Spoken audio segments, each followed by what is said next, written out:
how did we get here, Ant? How did we get to the point? And I'm really troubled by this past week. I'm really troubled by it. And I honestly believe a line has been crossed, and I don't think that we're going to get back anytime soon. Let me throw out one possibility. And my guess is there isn't any one thing you can point to.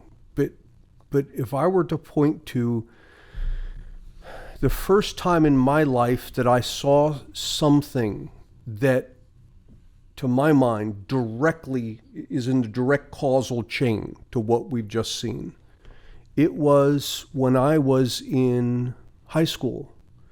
And I first encountered people starting to talk about, and they kind of talked about it somewhat, how should I say, they were embarrassed to say it, but they talked about truth being subjective truth. Right. And that picked up speed, so that go from my being in high school to my first job as a college professor. And it was something people weren't ashamed to say anymore. Now, it wasn't the majority of people, but there was a cadre of people who said, yes, truth is not objective. I would hazard to guess it is a majority of college professors in the humanities. Yeah. It's all I ever heard. I was such an outlier I was such a dinosaur to believe in something of an eternal truth. I would point out, look, all you people believe in a truth too. You're telling me that we should behave thusly. Why? Is it just your preference? If so, I don't care what your preference is. And they'd say, no, it's justice. Well, what's justice? Does that share in the nature of the truth? Or is it different for everybody? Because if it's different for everybody, again, I don't care. And on and on and on. When you scratch at people who claim there's no such thing as a truth, they spout truth claims all day long. Right. Yeah. In the defense of people who fall under the objective truth banner, when I've had deep conversations with them, what I find is them feeling that the guy who says truth is objective wants to impose his truth on what they're calling his truth on their person. And I've had fabulous conversations and actually ended up coming to agreement with people who started off by saying that they believe truth is subjective. When I say, look, just because I say it's objective doesn't mean I know what it is. In fact, there may be objective truths that aren't even knowable at all. My training would have me tell you that the best you can do, the absolute best you can do, is to have a true opinion. You can happen to be right. And it takes a lot of work to happen to be right.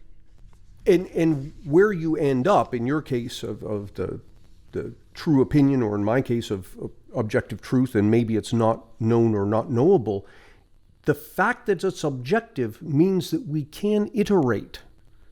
We can get closer to it or further away from it. And there will be things that we can point to. For example, when society is more harmonious, clearly we're living closer to the truth, whatever that is, than we are when society is in upheaval and people are killing and murdering and stealing, all of this stuff. And let's be clear, the North Koreans are not living harmoniously. Yes. Because it has to be harmoniously in a context of freedom. Yes. So everybody doing the same thing, that's not good enough. Yeah, just because people are behaving in a lawful manner doesn't necessarily mean that you're harmonious. And let's talk about the truth a little bit here, because Charlie Kirk hadn't even been announced to be dead yet when the flood of online experts showed up telling me exactly who was responsible. Well, I mean, how do you know that? He hasn't been caught yet. And look what I just did.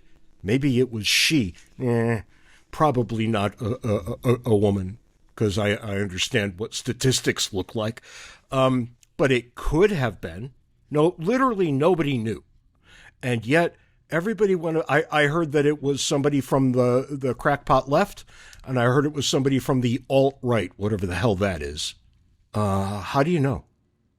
We haven't caught him yet. Nobody has the first idea.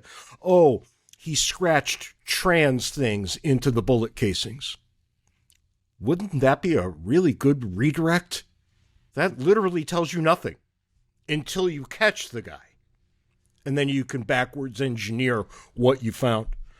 But that could have been a right-winger saying, well, what will throw them off my scent immediately? Oh, I know. That's what any smart person would do if a smart person decided to murder a public figure, which I advise against in the strongest terms possible.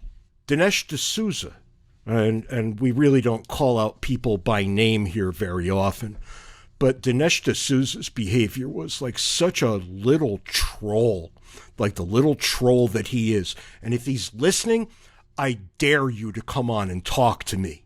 I dare you. What did he say? He said this man was obviously radicalized at college. And this pissed me off a little bit, Ant, I got to tell you, because where did he go to college? Utah State. You're right, yeah. For how long? 1 semester. Mm-hmm. What in what manner? Online. He was a COVID student. Now, I could tell you a couple of things here that other people might not know. There is literally no one who has ever been radicalized at Utah State. But you were a professor at Utah State, yeah? On 2 separate occasions, yes. I might, dare I say it, know what the hell I'm talking about. Mm-hmm.